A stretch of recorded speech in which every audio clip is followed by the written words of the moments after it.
Bonjour à tous, dans cette vidéo nous allons voir comment estimer graphiquement une intégrale. Dans l'exemple, on nous dit qu'on nous donne ci-dessous la courbe représentative d'une fonction f définie sur l'intervalle de 5, et donc nous avons effectivement ici la courbe d'une fonction. Et on nous demande de déterminer graphiquement une valeur approchée de l'intégrale de 2 à 5 de f de x dx. Pour cela, on va commencer par rappeler ce qu'est l'intégrale d'une fonction positive.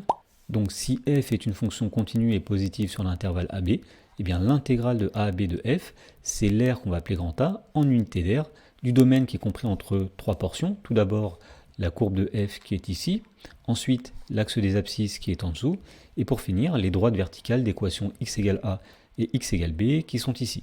Autrement dit, l'intégrale de a à b de f, eh bien, c'est l'aire du domaine qui est assurée ici. Donc dans notre exemple, pour estimer l'intégrale de 2 à 5 de f de x dx, eh bien, ce qu'il va falloir estimer, c'est l'aire qui est située entre la courbe de f, les droites d'équation x égale 2 et x égale 5, et l'axe des abscisses, c'est-à-dire l'aire qui est assurée ici.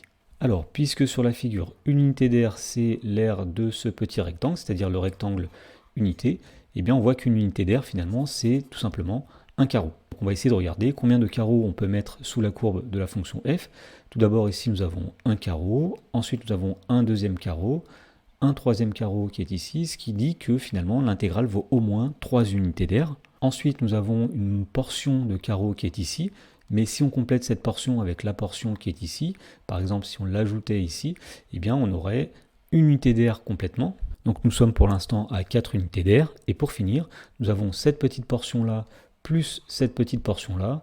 Alors on peut estimer que la somme de ces deux portions vaut à peu près un demi-carreau, c'est-à-dire une demi-unité d'aire. Et donc on en déduit qu'une valeur approchée de l'intégrale de 2 à 5 de f de x dx vaudra environ, alors ici nous avions dit une unité d'air, une unité d'air, une unité d'air, ce qui en fait 3.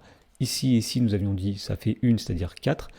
Et ici à peu près une demi. Donc l'intégrale de 2 à 5 de f de x dx c'est environ 4,5 unités d'air.